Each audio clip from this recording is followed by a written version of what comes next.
సామర్లకోట మండలం పనసపాడు గ్రామంలో వేంచేసిన శ్రీ శ్రీదేవి భూదేవి సమేత శ్రీ వెంకటేశ్వర స్వామివారి ఆలయంలో వైకుంఠ ఏకాదశి పర్వదినాన్ని పురస్కరించుకొని ఆలయం వద్ద ఉత్తరద్వార దర్శనం ఏర్పాటు చేశారు. సప్తద్వార సహిత వైకుంఠ ద్వార దర్శనం చేసుకునేందుకు పెద్ద సంఖ్యలో ప్రజలు తరలివచ్చారు. పనసపాడు గ్రామ పరిసర ప్రాంతాల నుండి పెద్ద సంఖ్యలో భక్తులు తరలివచ్చి స్వామివారిని దర్శించుకుని పూజలు చేశారు.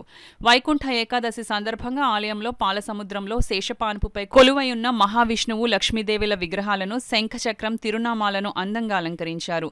అనంతరం ఆలయ వద్ద గల శ్రీ వల్లి దేవసేన సమేత సుబ్రహ్మణ్యేశ్వర స్వామివారి ఆలయంలో స్వామివారిని దర్శించుకుని పూజలు చేశారు. ఈ సందర్భంగా ఆలయ అర్చకులు మాట్లాడుతూ ఆలయానికి విచ్చేసే భక్తులకు ఎలాంటి అసౌకర్యం కలగకుండా ఆలయ వ్యవస్థాపకులు పలుకూరి శ్రీనివాస్ వారి కుటుంబ సభ్యులు అన్ని ఏర్పాట్లు చేశారన్నారు. దర్శనం చేసుకున్న భక్తులకు తీర్థ ప్రసాదాలు పంపిణీ చేశారు.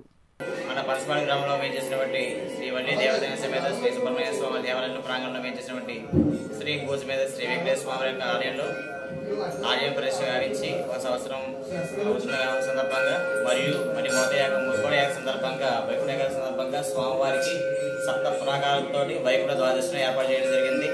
ఈ సప్తద్వార వైకుంఠ ద్వాదశనం ఉదయం 5 గంటలకు నిర్వహించడం జరిగింది.